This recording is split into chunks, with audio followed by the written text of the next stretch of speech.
things that I think with. Did you come in here before to meet Randy? Yeah, back in February, I was in here to meet Randy. And I wasn't here. No, that was about partnering and training.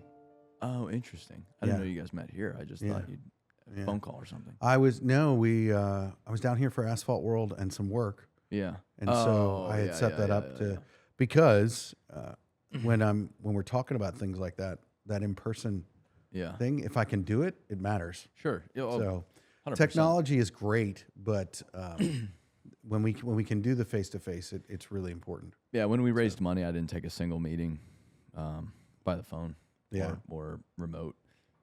Every single one of them was in person, even when it didn't need to be. It was just like I'm gonna do this in person. So it was a lot of fly somewhere, have a meeting, then fly back. Yeah, I don't think I could handle your schedule of flying, dude. It's good that you're not married and you don't have children, because that would be difficult. It helped. I view it as like the tax to go see cool stuff and meet cool people. Yeah. So if that's the tax I have to pay, then I was just in Australia. It's like, all right, 24 hours travel. It's not ideal. You don't feel great, but if that's the price to pay to go to Australia, I'm fine with it. Yeah, yeah, absolutely. It's okay. Yeah.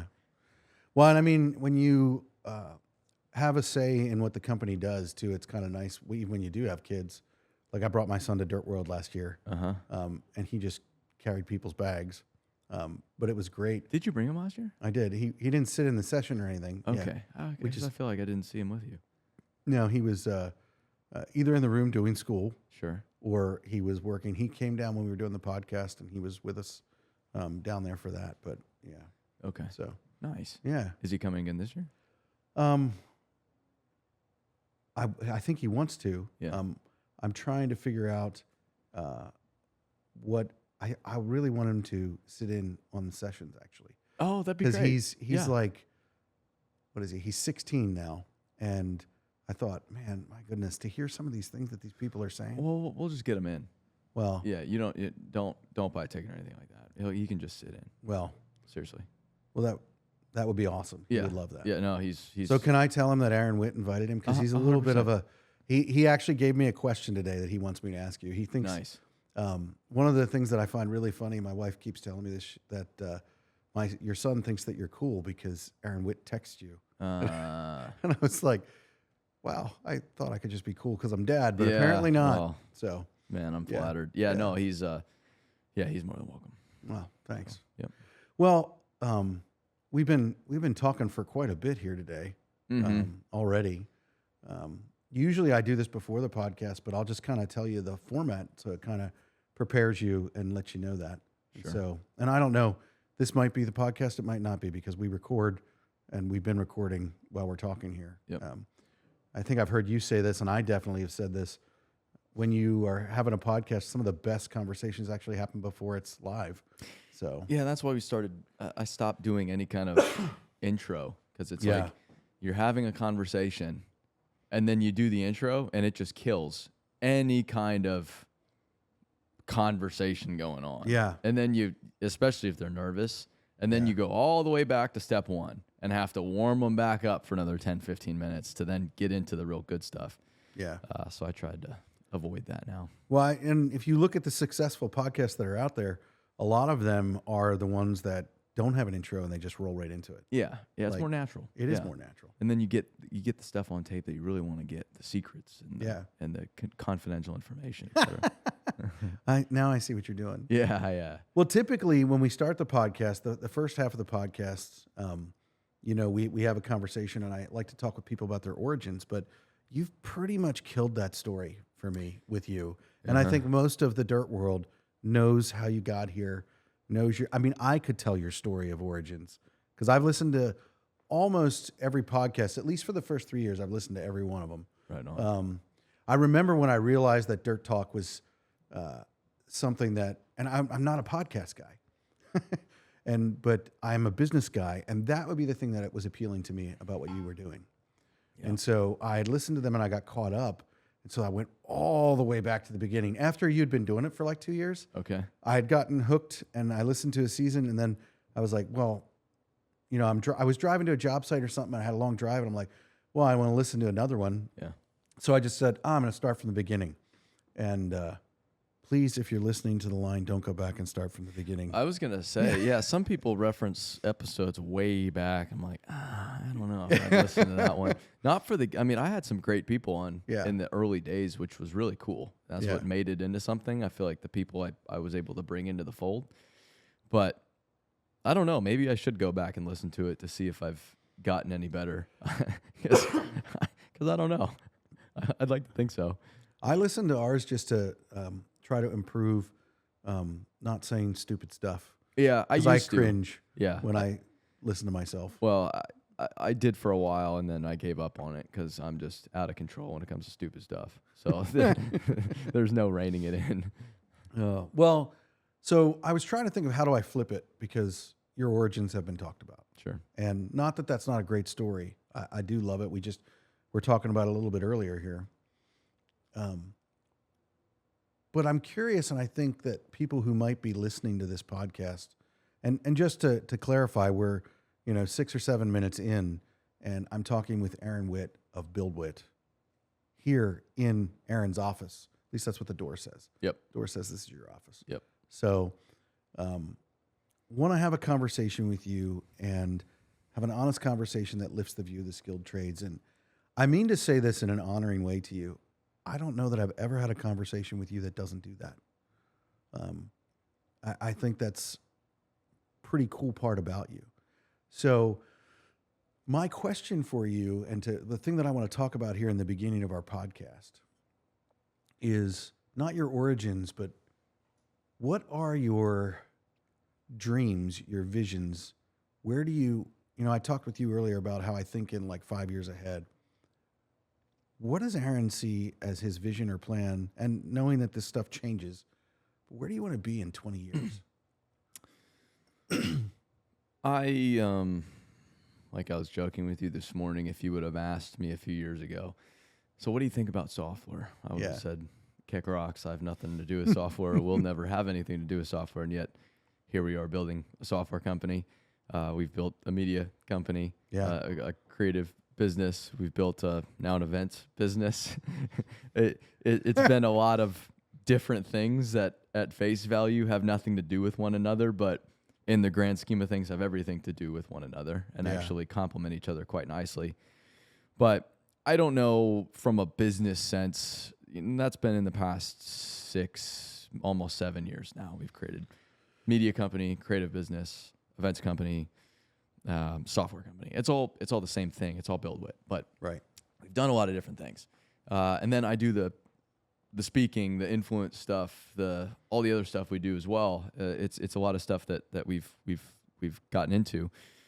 But so in 20 years, I don't know what the business is going to look like, because I couldn't have told you that we'd be doing what we're doing today, even just a few years ago. And I'm sure that's going to continue to change as we go, which is the exciting thing, is because we're listening, we're iterating. And I think that's the fun thing about innovating, in a sense, is that it is new and exciting. It's also messy and quite hard at a lot of times, which is why most companies don't do it. And I don't blame them for not doing it, because it's a lot simpler to just run the play that works. Right. But I've always said I want Build Witt to be, I want we to be the most influential business in the dirt world. I don't think we'll ever be the biggest. We'll never be a Kiewit or a Caterpillar or whatever it is. But maybe it sounds arrogant, however you take this, but I want Build Witt to be the business that, hey, we were doing business this way, and then this Build Witt thing came about, and now we're doing business in this completely different way, and it's better for everybody. So that's where I want the business to go, Build Witt to go over the next 10, 20 years. I want to be the most influential business in the industry, the business that is helping companies train their people more effectively, bring new people in more effectively, keep their people, make their people healthier, more effective, better people overall, not just better workers. Really elevate the dirt world and help the dirt world bring that next generation in and train that next generation, keep that next generation. Because if the dirt world can then bring that next generation in, they can build the critical infrastructure the world needs, and then the world's good to go. Yeah. no one can survive a day without the dirt world, and the dirt world can't survive without people. So we're building a business to take care of people. The people in the industry are aging out. It's math at this point. Their sand is running out of the hourglass. We've got to find new people. So we're building a business that brings those new people in, trains them up, and then helps keep them here for hopefully a career. Okay. Well, that I'm going to ask you a question that if someone would ask me, it would piss me off. Sure. So those are the questions I like. Yeah. Well, this one's from my son because I was talking with him yesterday, and I said, "All right, so Aaron's agreed to step up to the line, and we're going to have a conversation." And I was trying to think of, well, you know, what are some of the things that I want to ask you? And some of my best questions don't come from me. But the reason this would piss me off is it's a little bit frou-frou. It's a little bit, you can't touch it. Mm. So he asked me, well, and I love the way he posed it. He texted it to me. He said, well, if we're talking a real question, and I'm like, dude, do you not listen or watch? It's about an honest conversation, real and authentic. Yeah. My son's not even paying attention. So I'm like, yeah, I want to ask real questions. He said, if you're talking about a real question and not like, you know, well, why do you wear an orange shirt? He said, I would want to know, why does Aaron do what he does? Why does he do this? Like, and you talk about but what is the reason behind, why does it matter that the dirt world is a better place? I think, like you said, faith does play a role. I do feel like I'm on this path for a certain reason. Mm-hmm. I've been put here. I've been presented with this opportunity. And it is the opportunity for me. I don't go home and look in the mirror and be like, you know, is this really what I should be doing? I'm 100% certain I'm on the path I should be. I just have to keep going. And it's not always fun to keep going. Yeah. But all I have to do is just keep going. One foot in front of the other, constant forward motion. Just keep heading in this direction. And so I think that's a big part of the motivation. But I didn't, like we talked about this morning as well, I didn't grow up around the trades. I didn't grow up in that world at all. My dad was a tax lawyer. I went to a country day school and grew up in Paradise Valley, Arizona. I tell people Scottsdale, but Paradise Valley is actually the more upper class part of Phoenix, Arizona that most people don't know about.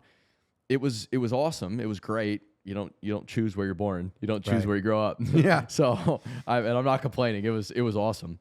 But I say that to illustrate that I grew up in a very different world. Yeah. And that world was built upon higher education and more refined careers. Like one friend's dad was president of Penske Automotive, largest car dealer network in the world. Another one, Fortune 500 CEO. We had all the major sports team owners at our school. It was a distinguished list of individuals. And my dad did quite well too in his career. And so you think being around that's what you would want to do. That's success. That's the pinnacle of society is Fortune 500 CEO. You know what's a bigger deal than that? But when I was 18, I fell into construction. Yeah, just because I was drawn to it just naturally, like a moth to a flame. You talked about that earlier, and I know I'm interrupting you here, but I think it's really fortunate that you had that time in Montana and that you were able to experience that. Well, I borrowed money from my friend's dad. Then I went to work for him in Montana. It was the first time I'd ever worked in my life. So at 14, 15 years old, I was learning how to work hard for the first time. And I think working hard is a skill. And a lot of people don't think it is because they got brought up that way. And they just assume that everybody has it because they didn't have to think about learning it. But I was old enough where I had to learn it. I had to really sit with it, digest it, understand it. Yeah. And figure out what that even meant. And that put me on a much better path. And so when I got into construction, I at least had some kind of foundation when it came to hard work. Because if I didn't have that, day one, week one, there's no way I would have made it. It's just no way because it's hard. It's miserable. It's Phoenix, Arizona, summer. It's not fun. Yeah. But I got into the industry, call it luck, divine intervention, whatever it is, but in some fortuitous manner found the thing for me when I was trying to figure out what to do with my life. The perfect time. It could not have been better. Boy, that is the time. And I fall into construction, and I just love it. I just love it. And what I love most is, the equipment's cool. Yeah, the sense of satisfaction in what I was doing was cool. We were laying pipe, so I thought it was so cool to, like, we started at this crack in the sidewalk this morning, and now we're at this crack in the sidewalk tonight, this afternoon. How cool is that? And like you, I'd be telling my mom, like, hey, see that catch basin over there? I stripped the forms from inside that. I had to lay inside that catch basin. And she doesn't even know what a catch basin is. Right. Like, what do you mean, that piece of concrete? What are you talking about? More importantly, I fell in love with the people. Yeah. I just loved the people and how hard they worked. And I did my best to keep up with them, but I feel like I never could quite keep up with them. Yeah. Because they worked so damn hard. Yeah. They had such a deep sense of humility because they worked so hard. Come on. And they were hilarious. Yeah. We were miserable, but everybody was laughing and joking the whole time. Yeah. And then they also pushed you. They also called you on your shit. The whole thing was, I thought, fantastic. I'd never been around people like this before that were just so, I don't even know how to really put it into words, but just down to earth and in touch with the real world. Salt of the earth people. Yeah. And so once I found that, I'm like, man, I don't need to go anywhere else. I don't need to see anything else. I don't want anything else. I just want this. So that's why, one, I'm doing what I'm doing for selfish reasons. I love being around this stuff. I think it's very cool. Traveling the world, it is as good as it seems most days. Not all the time. I think everybody glamorizes it a little bit more than it really is. But I love that. Airplane rides are not cool anymore. Yeah, but no. But what's cool is the people. I love being around the people in this industry.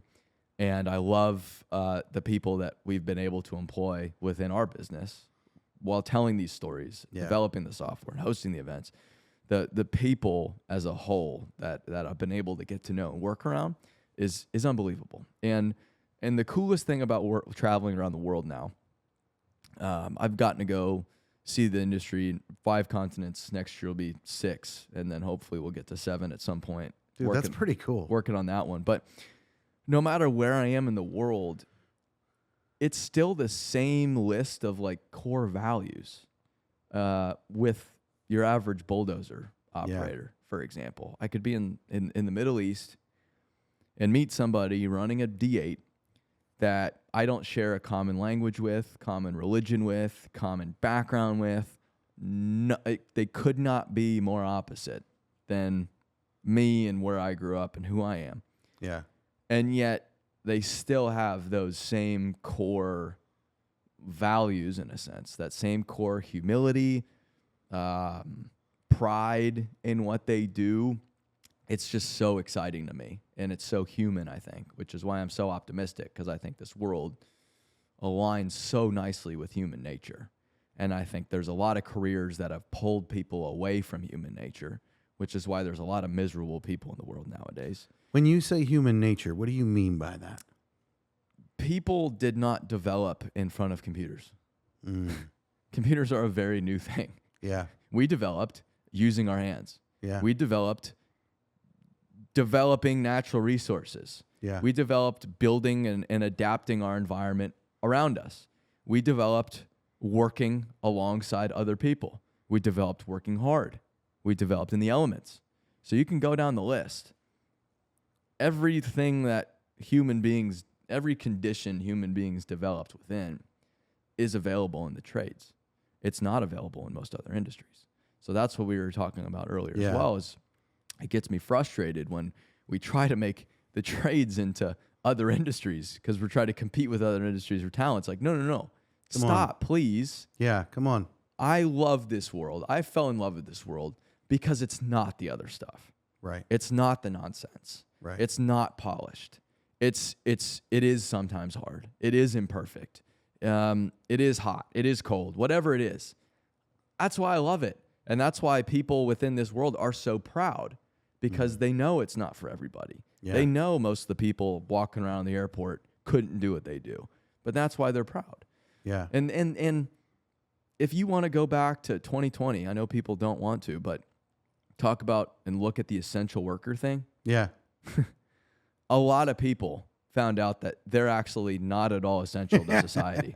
I'm one of them. Yeah. They're not essential. Yeah. I'm not essential. If I stop doing my job tomorrow, doesn't really matter in the grand scheme of things. But if someone stops showing up at the water treatment plant, yeah, they turn that thing off, you've got big problems. The power plant, the gas companies, they're not fixing the pothole down the street, how angry people are with just a pothole, the fiber, everything. That stuff stops. Society stops. And you don't see it until natural disasters happen. You can see it in Florida, North Carolina, East Tennessee, Georgia right now. What happens? Infrastructure gets wiped out, and humanity goes back to the absolute basics. Yeah. Everybody out there is not saying, man, we need more technology. Yeah. No, I just need water. Right. I just need food. I just need a blanket. I just need warmth. I just need a place to sleep. That's what the dirt world does. Yeah. And we've been raised in a world in which the stuff always exists. Every time I flip the switch, the lights have come on, unless something was wrong. Right. But if something was wrong, I could sit there and say, well, they're going to have the power back on. They're probably out there working on it right now. Well, who is that? Yeah. It's the lineman out there working in the middle of the night, in the middle of the storm, to get the power back on so that I can have power back in my comfy, cozy home. Yeah. That doesn't happen. I don't happen. Humanity doesn't happen. It's a big deal. Yeah. Well, I mean, my goodness. I asked you a deep question. Of course, I get a deep answer. That was, But I mean, that's the reality of it. And you talked about, all right, let's just breathe for a second, because, man, that was your soapbox. I asked you to step up onto it, and you're right there. Hey, be careful what you wish for. Yeah. So let me lighten it up a little. I always ask people two questions. So the first one's easy. Softball. What is something that Aaron Witt cannot live without? A piece of gear, a tool. Just what is the one thing? What's your one thing? Running shoes. Running shoes. Yeah, that's been the one thing that's kept me sane the past 7 years. I started traveling, couldn't work out consistently. Oh, I don't have a gym. Wait a minute. I just need a pair of shoes. If I have my pair of shoes, I can run anywhere, and I do run everywhere I go. Anywhere in the world, I'm running every day. Keeps me sane. Wow. I think I just saw a post recently. You were somewhere, was it in Europe? And you posted, you were doing like a morning run, which was pretty long from the post. I did some long ones. Yeah. But you talked about how cool it was because of what you were able to see being out at like 3 o'clock in the morning. It was fantastic. You know, I'm in London. Never been to London before. You want to see all the London sights. Yeah. But you don't want to I don't want to take a day to do it. Like, I just want to see them. But I wanted to do other stuff with my day. And I was traveling nonstop that trip. So sitting in a coffee shop to me was more valuable. But I want to see the sights. So if I go run, 13, 14 miles in the morning, I can go design a route from our little flat we're staying in, and I can go see the British intelligence building. I've always just wanted to see that for whatever reason. It was quite depressing when I was at the foundation of it. It was a little disappointing. I wanted to see the riverfront. Yeah. I wanted to see Big Ben. I wanted to see Westminster Abbey. I want to see Buckingham Palace. I wanted to see Downing Street. So that's a lot. Yeah, and I saw all of those things on my run. Okay. That it is a lot, and I would have had to take a whole day to try to see all those places. But it's like, I can just go for a run and see it all in the morning, and like, I've seen Big Ben, cool, and then I can go about my day. So it's it's a lot of fun to see stuff, but most importantly, it just keeps me grounded. Yeah, I can see that. I think that we take for granted sometimes the importance of, and I'm not one to talk, but you guys have been talking a lot about health in the dirt world and just how we operate, what we do. and how we take for granted, you might see a guy in a loader that's 300 pounds, and hey, maybe we should try to educate one another on how we don't have to be that way. Well, it just, man, people ask me all the time, how do you do what you do? Number one, I'm healthy. Yeah. If I wasn't healthy, wouldn't be able to do any of it. Like, I just flew 24 hours this weekend. Monday morning, I get in 6 p.m. Monday morning, I'm at the office 6:30. How do you do that? I'm healthy. Right. Because that's the foundation. And no, I'm not like well rested. I'm not overflowing with energy right now. Did I sleep terribly last night? Yes, I slept terribly because I'm on, I'm on a this time if you schedule. Slept at all. That's 16 hours difference. Yeah, but I can do that because again, I'm healthy. I'm not sitting on the plane eating my bag of Skittles or having my 3 Jack and Cokes at 8 a.m. Right. I'm taking care of myself. I'm before the flight, during the flight, after the flight, and then I can just go about my business the rest of the time. That's just a small example, but for our business, I would argue any business depends upon the health and well-being of their people. Yeah. But most importantly, the dirt world doesn't do a lot without people, individuals. And so the health and well-being of people's bodies should be paramount. And safety is paramount, but it's I can't help but to ask the question, like, well, wouldn't we be safer if everybody was healthy? You've talked about that a lot, actually, where we look at certain metrics and we ignore others. Yes. Where we don't look at, how many of our people die from heart attacks because of high blood pressure or this or that? Yeah, but it's a personal choice. It's their choice to be unhealthy. It's their choice to be overweight. We're not going to ask the question, well, does maybe the schedule we're operating under have anything to do with it? Or, man, they're eating at gas stations every day because they don't want to spend the time to cook. They don't have the time to cook. They have a 2-hour drive one way, so 4 hours driving, plus working 12 hours, plus they have a family at home. So could we provide food? I don't know. I don't have the answers. I'm just the guy, like I always joke, in the bleachers, criticizing, asking the questions. But to me, that should be one of the first things we're looking at as an industry is how can we be healthier? And that's where, something I've thought a lot about is like Jordan Peterson. He says, why don't you start with doing your dishes? Because you're commenting on how the world should be, and you don't even have your dishes clean. You've got dishes in your sink. So why don't you just start there? And we want to go attract the next generation, bring the next generation in, talk about how great this world is. But I feel like then, we're just skipping to go. It's like, well, wait a minute. Shouldn't we also, I think we should do that. We need to bring more people in to meet demand. Understand that. But shouldn't we also be asking ourselves, are we taking care of our people? Why don't more parents want their kids to be in the trades? Yeah. Why are people in the trades saying they don't want their kids there? That's a problem. Yeah. That's not an indicator of a healthy company, a healthy industry, whatever it is, occupation. Why is that?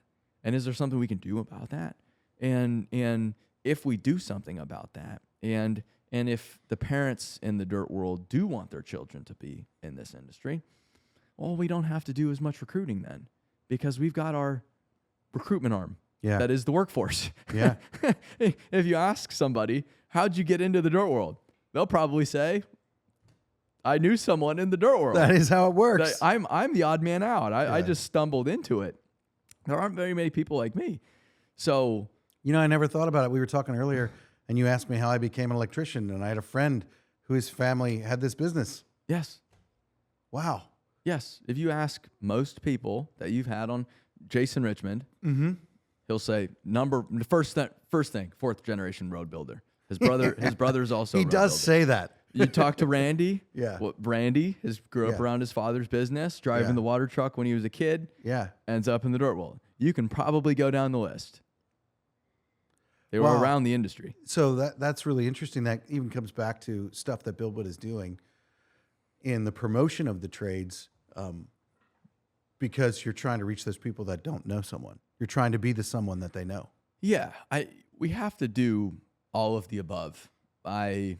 when I began, sold social media as like the magic potion, which is very silly. There's no magic potion. There's no one thing. You've got to do it all. Yeah. We've got to go talk to kids in schools. Yes, we do need to get into curriculums. But one, getting a new curriculum, that's an uphill battle. Yeah. Two, that 8-year-old has 10 years until he can be out on a job site legally, or she can be on a job site legally. So, yeah, we need to do that. That's the long-term strategy. But what can we do now? We need people now. And right. So, we need to invest in that next generation, those kids. We need to find people within the workforce that are not in this industry and draw them in. We need to give people that are not in this industry, that will never be in this industry, a general sense of appreciation for what this world does for them. Yeah. And then we need to talk to our existing workforce. What do you like? What do you don't like? What's missing for you? Why have you left jobs in the past? How can we do better for you? Why don't you want your kids to be here? Why is that? Right. Can we do something about it?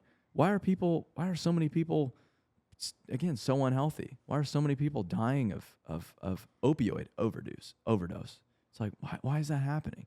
Could we do something about it? I think the answer is yes. And I think the best in class companies are asking those questions and are doing those things.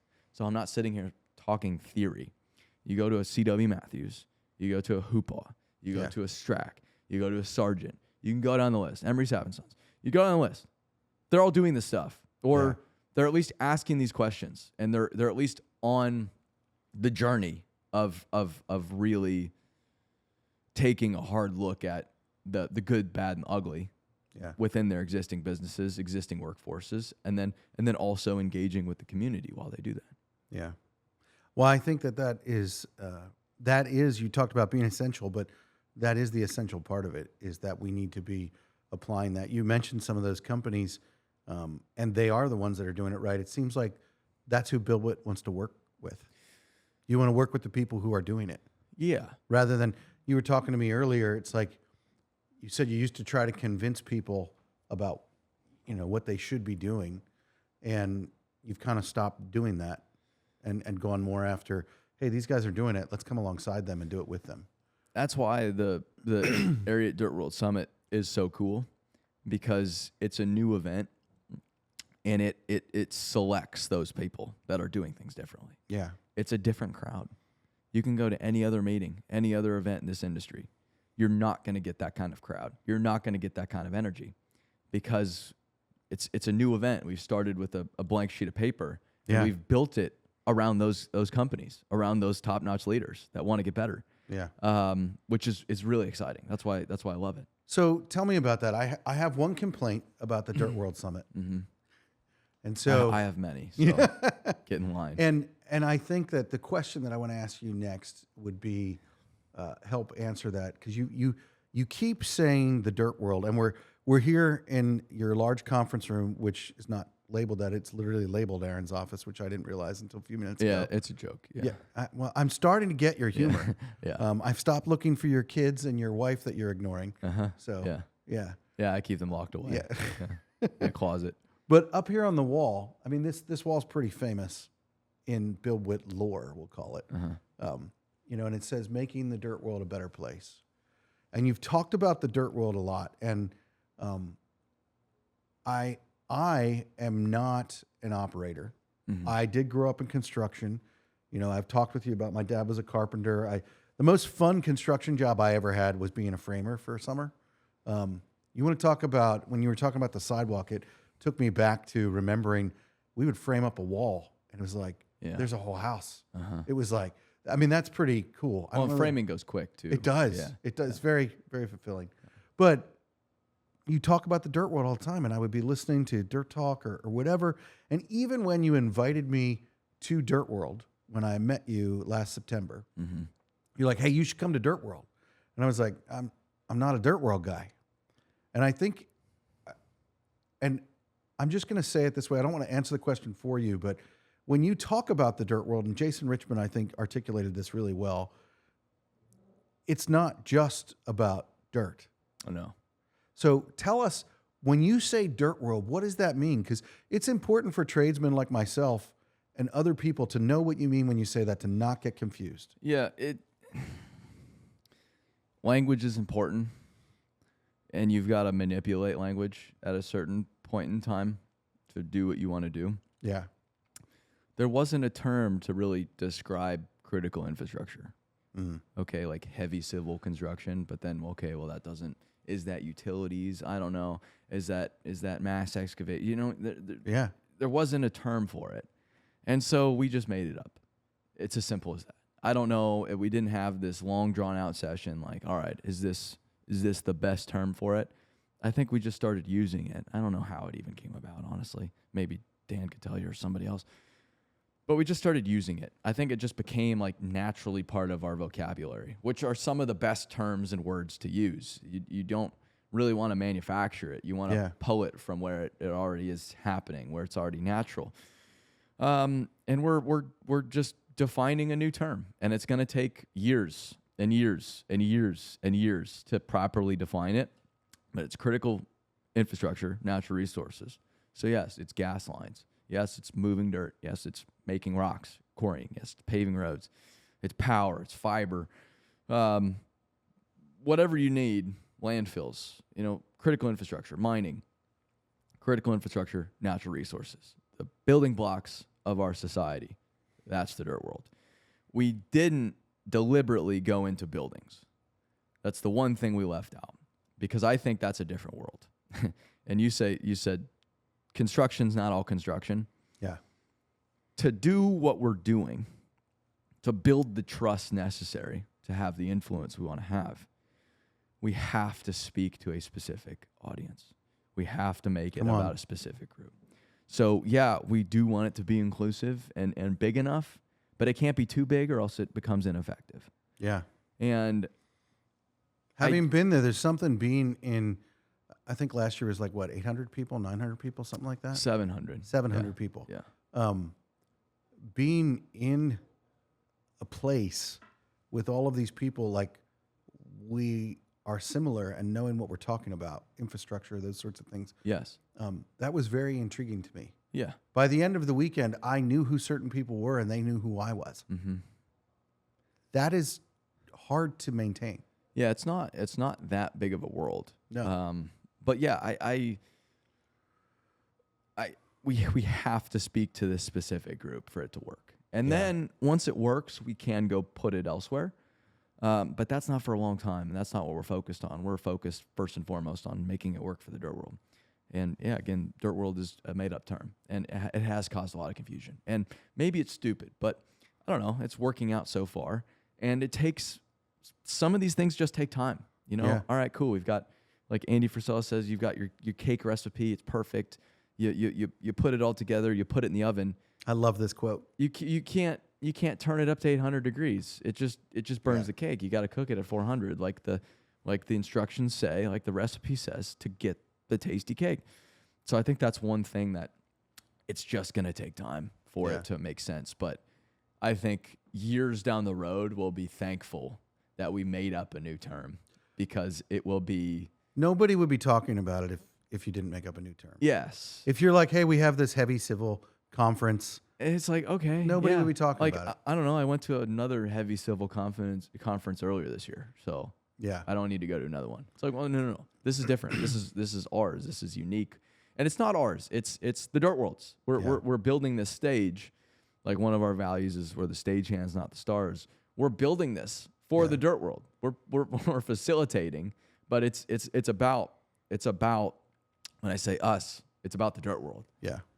Well, and infrastructure does cover a lot. Covers a lot. I mean, that's why, like, we deal with that in my trade.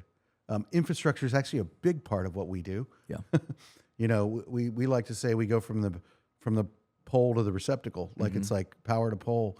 And when having been there last year, and I would just encourage people, the thing that I find about it that is just fascinating is, if you are desiring to be a better leader, that's really, for me, what I was learning there was just improvement on how do I implement this stuff. Here are these other people, like, even in the times where we would sit around, you guys also fed us all, which I thought was pretty impressive. And you weren't stingy about it. Well, you pay for it. Yeah, so, well, that was.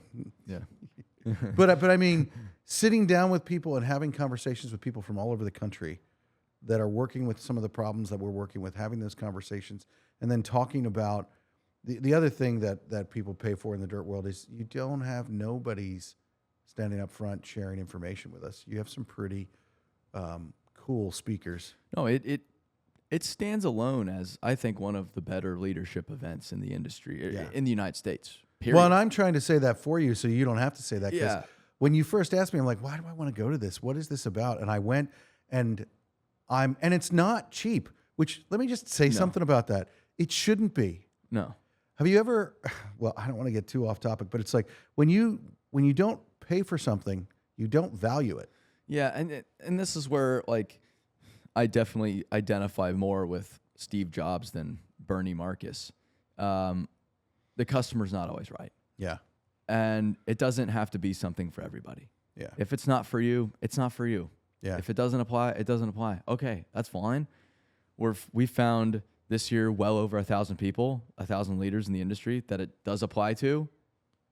That's fine. That had to feel pretty good. You put a lot of work into that. We have, and I've done very little. We have a ridiculously successful and amazing team that's put it together. I'm just the idiot that shows up at the very end and gets on stage and hopefully says something worthwhile.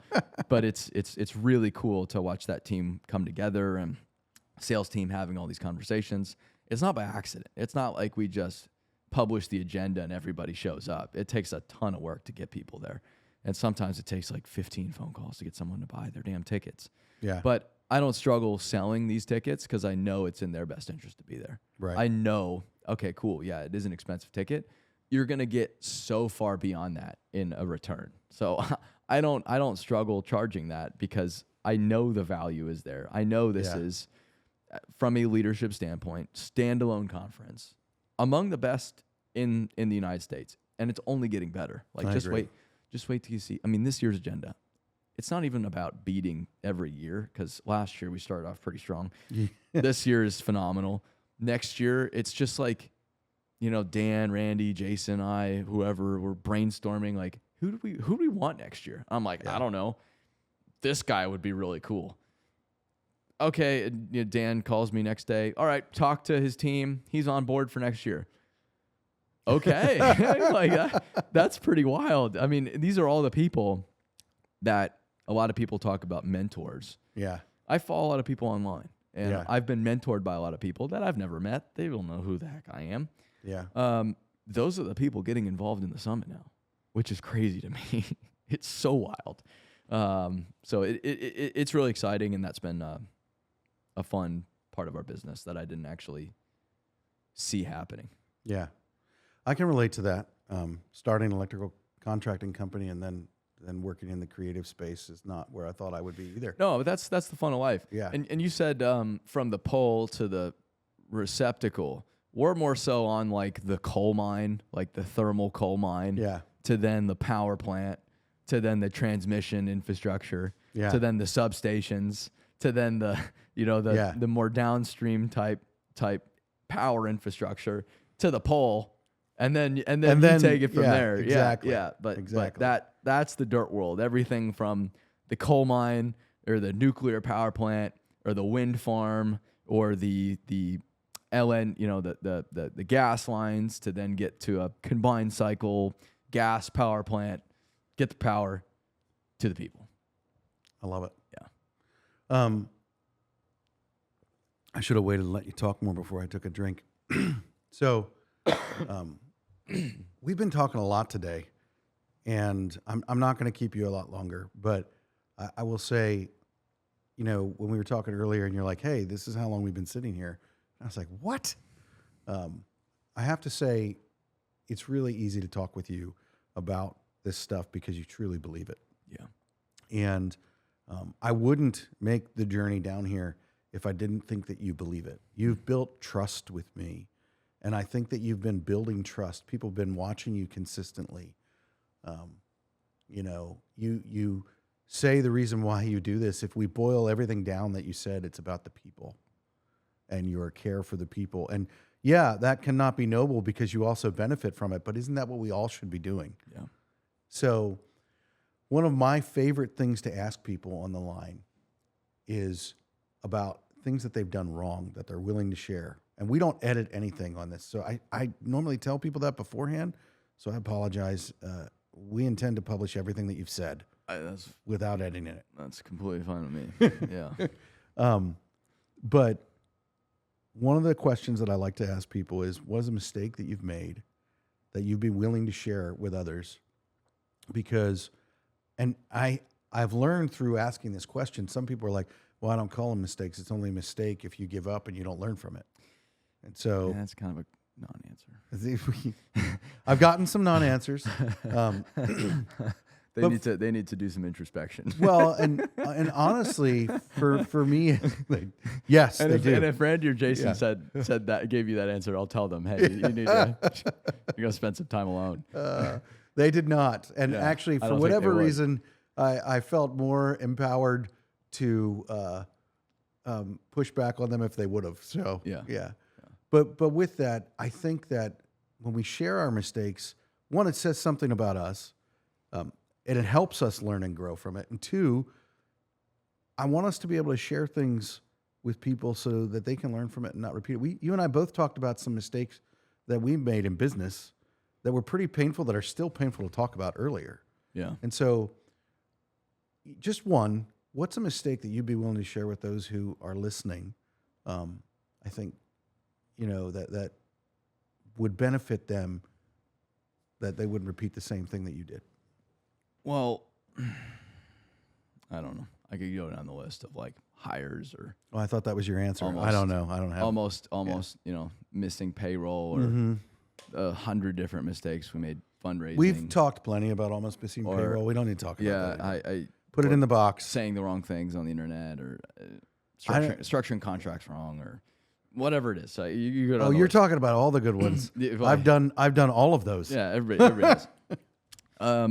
The one I've been reflecting upon a lot though recently is in February of 2022. Mm-hmm. I was in Florida. And my dad called me and he said, I don't want to talk to you anymore. Ouch. Done. I remember the phone call. I remember everything about it. I remember exactly where it was. And I said, I'm really disappointed to hear that. And I haven't spoken to him since. Haven't had a conversation. Sorry. It sucks. Yeah. It's not fun. But I don't talk about it for the sympathy or anything like that. I'm good. I've been in therapy for 5 years. But this I really had to wrestle with. And it took me until recently to really understand that, I could wish all I want that things could be different, should be different. Why do I, why do I have to be the parent here? Why I'm doing all this stuff? Am I not good enough? Yeah. Or, man, I wish I could share this with my father or whatever it is. Yeah. You go down the list, and I've gone down the list 100,000 times over the past few years. But what I came to realize maybe a month ago is that I don't have any say over my father and how he feels and what he does. Right. No say. And so for all I can do is change how I carry the relationship that we have and the understanding that I have for his position. And so for the past few years, the mistake would be, and maybe this is a necessary part of the process, I've carried that resentment for years. And all it does is just corrode you from the inside. Yeah. And now I've been able to foster this much better understanding and almost forgiveness in a sense for wherever he's at, whatever he's going through. Yeah. And maybe I never talk to him again. That's okay. If that is what it is. Right. But no matter what happens, I'm not going to sit here and harbor these poisonous emotions. Yeah. Because all that does is just degrade me as a man, as an individual. Yeah. And once I'm still working through it. This is still very raw. But it's been very freeing in a sense. Yeah. Forgiveness will do that. Yeah, I don't have to carry around that Yeah. resentment, that hatred, that anger. And maybe nothing changes, but I don't have any control over it. All I can control is how I approach the situation and how I carry it. Yeah. And how I carry my relationship with my father. And that's what I'm going to focus on. Yeah. So that's what I would say. Well, I think that honestly, Aaron, that's probably the best and the most real answer I've ever gotten. I can relate more than you know to that statement, even the whole situation. And when you talk about when we don't do that, I literally, in a much less personal way on a job site, we do the same. We all do this, where we take that hurt, that pain, or whatever it is, and we like focus on it.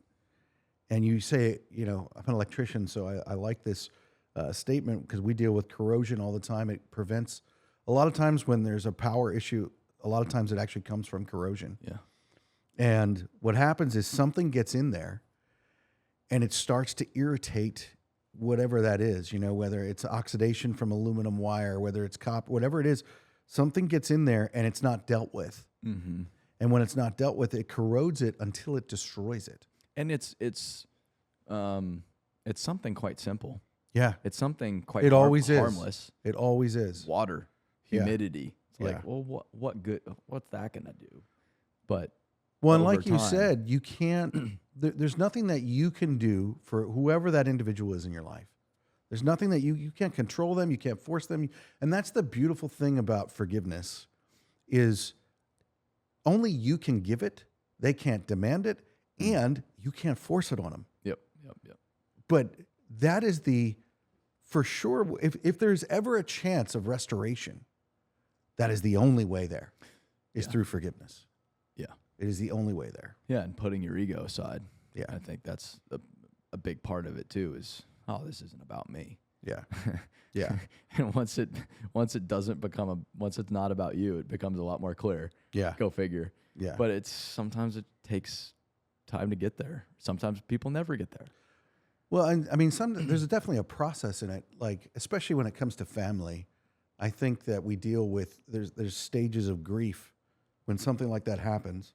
And I've had the exact thing happen to me, and the grief that I had to go through. You talk about, and for me, even specifically building a business and being like, I would love to share this. This is really cool. Yeah. And I said to someone, for me, it was like, I felt like this individual was dead and they weren't even dead. Mm-hmm. Because when someone dies that you're close to or that you relate with, it doesn't really affect you until those moments where you're like, I'd want to tell them about this. Yeah. And I think that's been one of the hardest things about this is like, man, if he would have passed away 2.5 years ago, Yeah. maybe that would have been easier. Yeah. Because that would have allowed me to grieve. Yeah. And accept that he's not around. But it's like when I go to Phoenix, I'm 5 minutes from his house. I climb Camelback every morning. I can see his house from Camelback. I can almost throw a rock. I know he's there. He's there. Yeah. I can't do anything about it. I can't. Everybody's like, oh, you need to talk. It's like, trust me. Like if I'm talking about this openly, I've tried. I've tried. I've done my best. But well, that's what forgiveness is. And I mean, and nobody else can do that for you. Nobody else's advice and all of that. And you have to let that go. Yeah.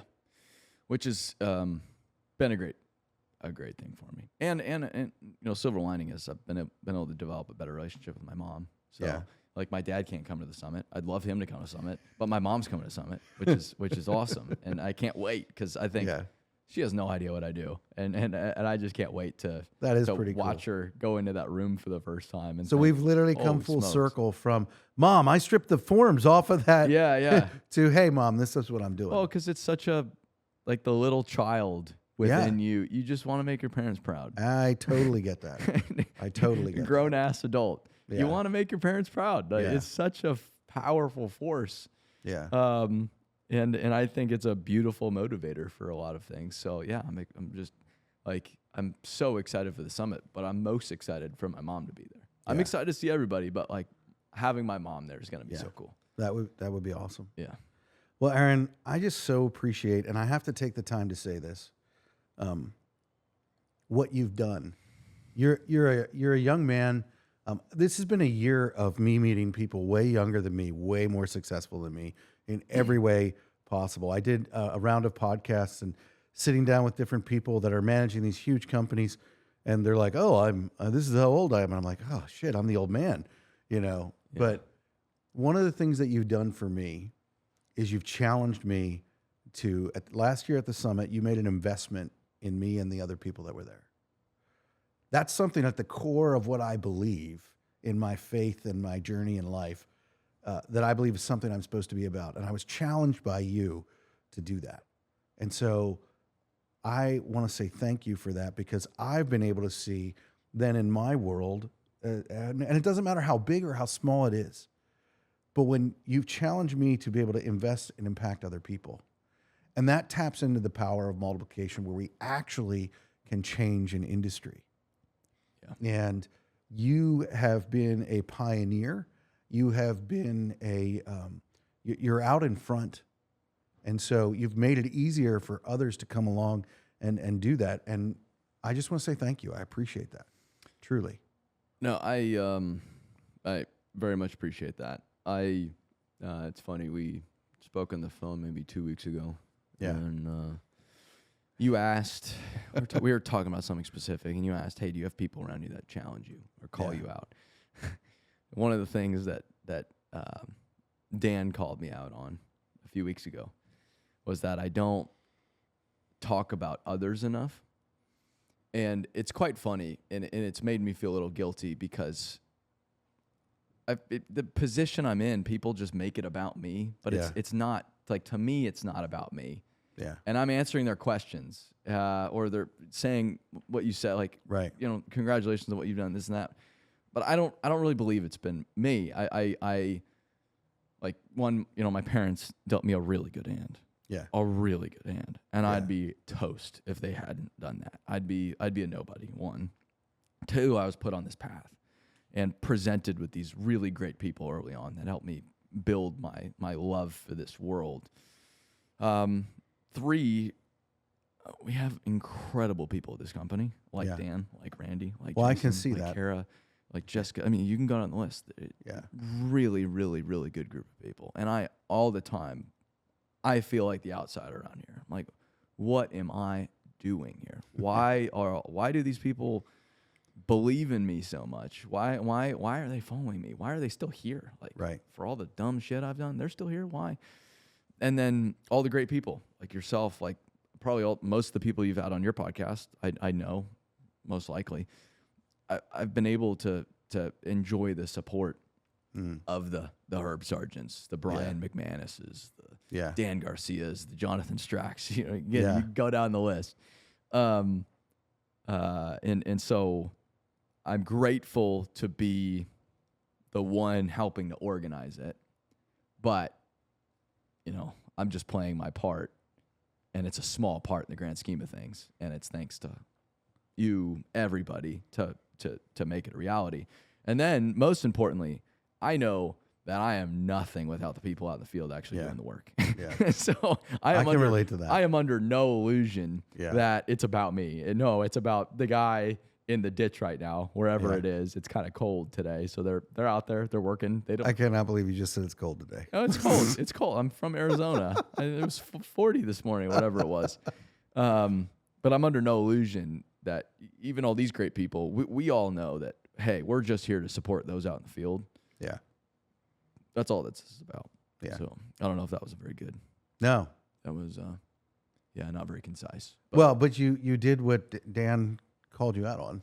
Yeah, and when he called me out on it, it's like, well, that's what I genuinely believe, but I don't articulate it. Yeah. Because I think I need to create opportunities to articulate it more. Like that. Like I don't want to dismiss your praise, because I don't feel that at all. I think that's something valuable. It's like, hey, I really do appreciate it. But then I'm a small part. Yeah. I'm a small part.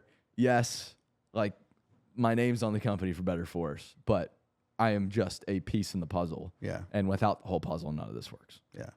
Well, and that is the truth of team. You know, without all those people, while some of us might have a role that is more forward facing, we can't do the things that I couldn't be here right now if there weren't people working that are back home doing stuff, making things happen. Yeah. I couldn't be sitting here having this conversation with you. Well, yeah, like last week I took off, left the country. Yeah. Like I told you, I don't think I got a single phone call. Yeah. Not a single phone call. Yeah. None. Come on. So, but I write every day. And one of the things is, hey, I'm really grateful for the great team and people I have around me, supporting me, that allow me to do this. Yeah. That allow me to go halfway around the world and not have to worry, which is a gift in itself and a testament to all the remarkable people here. I think that's the importance, and you have to go, and so do I. That's the importance of building a team of people. Yeah. So that you can actually affect change. Yeah. Well, Aaron, thank you for stepping up to the line. Look forward to seeing you at Dirt World and seeing what you guys are doing over the next year. Thanks for coming on down. Thanks. All right. That's it. Right on, man. Sorry about your microphone in your face. That's fine.